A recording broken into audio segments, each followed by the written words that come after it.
मोहम्मद अली अंजुम, आप बताइए polling day कैसा रहा और टर्नआउट कैसा रहा आज? आज स्कर्दू के लिए बड़ा खास दिन था। मौसम बड़ा खुशगवार था, धूप का जलवा था और कहीं कहीं बादलों का भी घेरा था। तो लोग बड़ी तादाद में वोट कास्ट करने की गरज से घरों से बाहर निकल आए। बिलखुसूस अगर हम खवातीन की बात करें, नौजवानों की बात करें, तो शहर स्कर्दू के जो 4 हलके हैं, उन चारों हलकों में नौजवान वोटर्स की बड़ी तादाद घरों से बाहर निकल आई, खवातीन की बड़ी तादाद वोटों से बाहर निकल आई। और जो टर्नआउट था वो काफी हद तक हौसला अफजा था। गो कि दिन डलते ही दोपहर धूप की हिद्दत बहुत ज्यादा बढ़ चुकी थी और गर्मी बहुत ज्यादा हो चुकी थी, लेकिन इसके बावजूद भी लोग बदस्तूर पोलिंग स्टेशन में मौजूद रहे और वोटिंग के अमल का हिस्सा बने। तो मजमूई तौर पर अमन अमान के हवाले से भी सूरत हाल कदरे बेहतर रही, क्योंकि इस बार पंजाब पुलिस की खदमात ली गई थी। 2100 से जायद पुलिस एहलकारों की खदमात ली गई थी जो मुख्तलिफ जी। पोलिंग स्टेशन में तैनात थे, और इसके साथ जीबी पुलिस और इन स्काउट्स के जवान भी अलर्ट खड़े खड़े रहे। तो अमन अमान के हवाले से यहाँ पर सूरत हाल बेहतर रही और जी। किसी भी पोलिंग स्टेशन से ताहाल किसी नाखुशगवार वाकये की इतला नहीं मिली। इस वक्त काउंटिंग का सिलसिला जारी है, नताइज तकरीबन आ रहे हैं। कुछ इलाके ऐसे हैं जो दूर दराज हैं, तो वहाँ से नताइज के हुसूल में काफी दिक्कत का सामना ठीक करना है, पड़ा। लेकिन वोटों की अभी गिनती एक का तक अमल जो सूरत है हाल मोहम्मद अली आप बता रहे हैं जारी है। वजाहत अली साहब, आप बताइए इस वक्त किस पार्टी की पोजीशन ज़्यादा आपको कंफर्टेबल नज़र आती है? मुस्लिम लीग नून, पीपल्स पार्टी, तहरीक इंसाफ, इस वक्त आपको क्या नज़र आ रहा है? किसकी हिमायत ज़्यादा आपको नज़र आई? किसका पलड़ा भारी है? देखिए, इस वक्त गिलगित बल्तिस्तान का कैपिटल है, यहाँ पे जो है इस वक्त जो टाकरा है वो पाकिस्तान पीपल्स पार्टी और पाकिस्तान मुस्लिम लीग नून का नजर आ रहा है। दिन भर यहाँ पे पोलिंग का अमल जारी रहा और इस वक्त भी जो पोलिंग स्टेशन के अंदर मौजूद हैं वो अपना वोट कास्ट कर रहे हैं। अब तक तकरीबन 10 से 12 पोलिंग स्टेशन का हल्का एक से जहाँ से मुतवक्को वजीर आला का उम्मीदवार है Amjad Hussain advocate Pakistan peoples party का, 10 से 12 जो पोलिंग स्टेशन है वहां से रिजल्ट आना शुरू हो गए हैं। गैर सरकारी और गैर हतमी नताइज के मुताबिक अमजद हुसैन एडवोकेट पहले नंबर पर है, ठीक। जबकि हलकदों में पाकिस्तान मुस्लिम लीग नून का हाफिज हफीजुर रहमान है। वहां पे भी टाकरे का मुकाबला है पाकिस्तान पीपल्स पार्टी और पाकिस्तान मुस्लिम लीग नून का। और हल्का नंबर 3 है गिलगित में, के अंदर 3 हल्के हैं, तो 3 के अंदर मतलब है उसमें इस्तेहकाम पाकिस्तान भी है, पाकिस्तान पीपल्स पार्टी और पाकिस्तान मुस्लिम लीग नून और पीटीआई का जो उम्मीदवार है उसके दरमियान टाकरा है। ओवरऑल सिक्योरिटी का अगर हम देख रहे हैं तो बड़ा बेहतरीन सिक्योरिटी के इंतजाम किए गए हैं। 3500 के करीब गिलगित के अंदर ये कि सिक्योरिटी फोर्सेस के एहलकार तैनात हैं।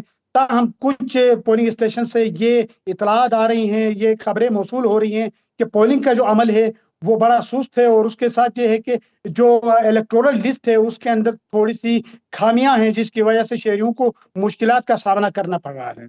ठीक है। अच्छा, तो मोहम्मद अली अंजुम, पाकिस्तान पीपल्स पार्टी भी हुकूमत कर चुकी हुई है, पीएमएलएन भी और पीटीआई भी। तो गिलगित बल्तिस्तान के अवाम के मसाइल अभी तक क्यों नहीं हल हो पाए और इन इलेक्शंस में किन अहम इश्यूज पर जो है वोट मांगा गया इनसे? बिल्कुल आप सही कह रहे हैं। इंतखाबात होते रहते हैं, हुकूमतें तब्दील होती रहती हैं, चेहरे तब्दील होते रहते हैं, लेकिन निज़ाम जूं का तूं है।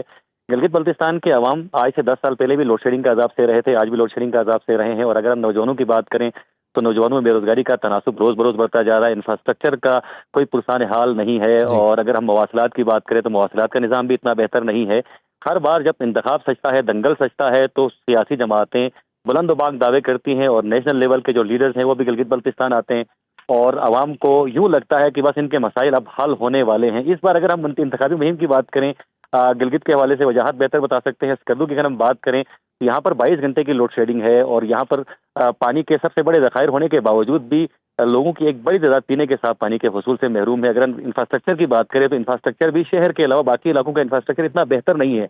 आज भी कुछ मकामात में असातिज़ा की कमी है और जो स्कूल्स हैं उनका निज़ाम दरहम बरहम है, लेकिन इसके बावजूद भी नई हुकूमत से तवक्कुआत तो हैं। और इस बार मैंने जिस तरह देखा, वजाहत साहब ने भी देखा होगा कि नौजवानों की एक बड़ी तादाद निकली है, और नौजवान इस बार एक काज को लेकर निकले हैं कि लोड शेडिंग का खात्मा करवाना है, इंफ्रास्ट्रक्चर को बेहतर करना है, रोजगार के मौके यकीनन पैदा तो हुकूमतों ने करने हैं, और नौजवान बड़े पुरुमीद भी हैं कि इस बार रोजगार के नए मौके पैदा होंगे। अगर हम स्कर्दू में मजमूई तौर पर बात करें तो इस बार इलेक्शन कैंपेन तमाम जमातों की लगभग बहुत अच्छी रही है, जी। और तमाम जमातों ने बड़ी बड़ी रैलियां की हैं, बड़े जलसे किए हैं, और वहां पर लोगों की शिरकत भी हौसला अफजा थी। लोगों ने बड़ी तादाद में शिरकत की, लेकिन लोगों को उम्मीद है कि नई आने वाली हुकूमत उनके मसाइल को एड्रेस करेगी, और हकीकी मानों में सियासत दर सियासत करने के बजाय इस ठीक। बार हकीकी मानों में आवाम के मसाइल हल किए जाएंगे। क्योंकि गिलगित बल्तिस्तान की डायनेमिक्स की हम बात करें तो किसी भी एक जमात को वाज़ेह अक्सरियत नहीं मिलती। अगर हम माजी की बात करें तो पाकिस्तान तहरीक इंसाफ ने भी मुख्तलिफ जो आज़ाद उम्मीदवार हैं उनको अपने साथ ये बात मिला लिया आपकी और ठीक है बहुत कि इस दफ़ा भी काफ़ी आज़ाद उम्मीदवार जो हैं मैदान में हैं, लेकिन वजाहत